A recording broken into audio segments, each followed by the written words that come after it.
আসলে জিয়াউর রহমান সাহেব যেই প্রেক্ষাপটে তার 19টি দফা দিয়েছিলেন এবং ক্ষমতা দখল করার পরে যে বিষয় এখানে খুব আলোচিত হয়েছে, তার সুন্দর একটি পরিকল্পনা ছিল কিভাবে অগ্রসর হবে বাংলাদেশের রাজনীতি, অর্থনীতি। এবং এই পরিকল্পনাকে সামনে রেখে তিনি একটা মডেল যেটা সত্যিকারেরভাবে নিয়েছেন। শেখ মুজিবুর রহমান সাহেব যে সমাজতান্ত্রিক মডেলে ছিলেন সেই পথে উনি যাননি। উনি প্রকৃতপক্ষে পুঁজিবাদী মডেলটাই নিয়েছেন এবং একটা মিক্সড ইকোনমির উপর ভিত্তি করেছিলেন। তার কারণ হচ্ছে আমার দেশের জন্য একটা সিস্টেমকে প্রতিষ্ঠিত করতে হয়, বিশেষ করে গণতান্ত্রিক পদ্ধতিতে যে প্রতিষ্ঠিত পদ্ধতিটা, এই পদ্ধতির জন্য সবচেয়ে প্রয়োজনীয় হয়েছে ইকোনমিক ডেভেলপমেন্ট। অর্থনীতির উপর ভিত্তি করে প্রকৃতপক্ষে কিন্তু আধুনিক গণতন্ত্র যেটা গড়ে উঠেছে। সেই ক্ষেত্রে উনি অর্থনৈতিক দিকটাকে বেশি প্রাধান্য দিয়েছেন। প্রাধান্য কিভাবে দিলেন? উনি জাস্ট যে পতিত যে জমিগুলি থাকে, যে জমিগুলি কোনো কাজে লাগে না, ফসল উৎপাদন হয় না। আমরা সবাই কিন্তু জানি জিয়াউর রহমানের আগে বাংলাদেশের এমন একটি অবস্থা ছিল যেখানে 3 বেলা পর্যন্ত ভাত কিন্তু অনেকে খেতে পারতো না। ফলশ্রুতিতে তিনি কী করলেন, খাল কাটা যে কর্মসূচিগুলি নিলেন, এর মাধ্যমে তিনি ওই জমিগুলিতে পানি সেচের ব্যবস্থা জনগণকে সম্পৃক্ত করলেন। আর হয়েছে কি আপনার ওখানে আমরা যে বিষয়টি আমরা দেখব, এইখানে আমরা দেখব ইরি যে ধানটা, এটা কিন্তু ওই সময় আমরা দেখব ডেভেলপ, তার চিন্তা চেতনা ছিল কোথা থেকে কী কী আনতে হয়। এবং এইখানে শুধু বসে থাকলেন না, অর্থাৎ তাহলে কৃষকের যে কৃষিভিত্তিক, কৃষকের উন্নয়নের উপর ভিত্তি করে তারপরে হয় চলে যেতে হয় বা আমার কুটির শিল্পতে, যেটা অর্থাৎ মার্কেন্টাইল ক্যাপিটালিজম যেটাকে আমরা বলি, সেই দিকে কিন্তু যাওয়ার পরে পরবর্তী পর্যায়ে আমরা দেখব যেটি সবচেয়ে বেশি আমি উল্লেখ করবো এখানে এই জন্য, এই যে ম্যান পাওয়ার বিজনেস, যেটা বিদেশে এই যে ফরেন এক্সচেঞ্জে যে রেমিটেন্স যেটা এখন যেটা আসতেছে, এটা কিন্তু জিয়াউর রহমানের প্রথম পদক্ষেপ গ্রহণ করলেন। আরএমজি সেক্টরের কথা যদি আমরা বলি, এবং তিনি কি করলেন, ওই পুঁজিবাদী দেশগুলোর সাথে সম্পর্ক স্থাপন করলেন।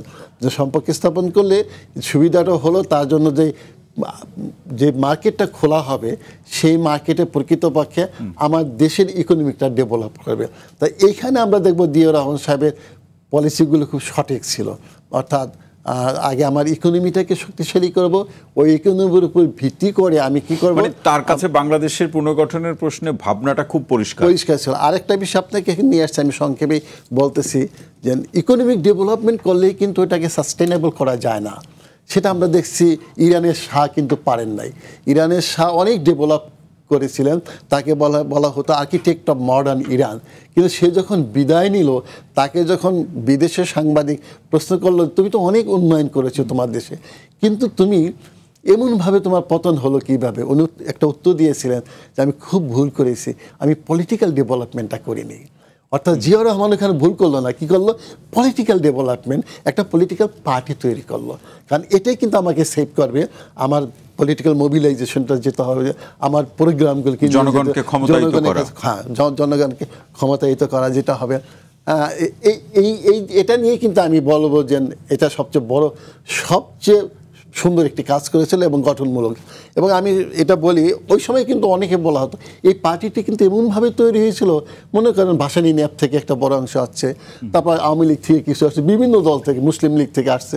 এই জন্য ওই সময় বলা হতো, আমাদের বন্ধুরাই বলতেন, আমরা তখন ছাত্র ছিলাম, বলা হতো বিএনপি মিন বেসিক্যালি নো পলিটিক্যাল পার্টি।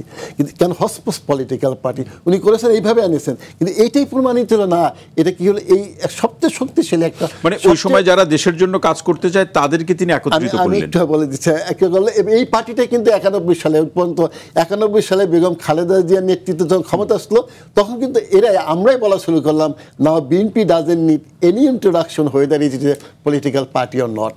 অর্থাৎ এমনভাবে ওই যে তার দৃষ্টিভঙ্গি তিনি শুরু করেছিলেন যেভাবে, কারণ ওই সময় তো ব্যাপক আকারে আওয়ামী লীগের প্রতি মানুষের একটা আকৃষ্ট, অথবা যে মুক্তিযুদ্ধের উপর ভিত্তি করে, এবং এই যে পলিসিটা নিয়েছিলেন এটা আমি দেখব গঠনমূলক পলিসি।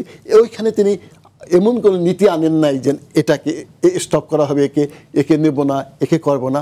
ওইটা আনার পরে যেটা রিকনসিলিয়েশন যেটা আছে, এইটা কিন্তু জাতির সাথে আমি করতে পেরেছিলেন। এবং সেখানে আমি দেখব একটা বড় বিষয়, যেখানে আমার ছোট ভাই বলল, সেটা বড় বিষয় হচ্ছে ওই সময় কিন্তু বামপন্থী কিছু রাজনীতি ছিল, চীনপন্থী প্রো পিকিং পলিটিক্যাল লিডার যারা, তাদের কিন্তু তিনি কনভিন্স করে নিয়ে আসলেন, পলিটিক্যালি রিক্রুট করে ফেললেন, তাদের কি করলেন একটা মূল ধারার সাথে নিয়ে আসলেন এবং বহির্বিশ্বে বাংলাদেশে একটা আলাদা সম্মান এবং অবস্থান তৈরি হলো।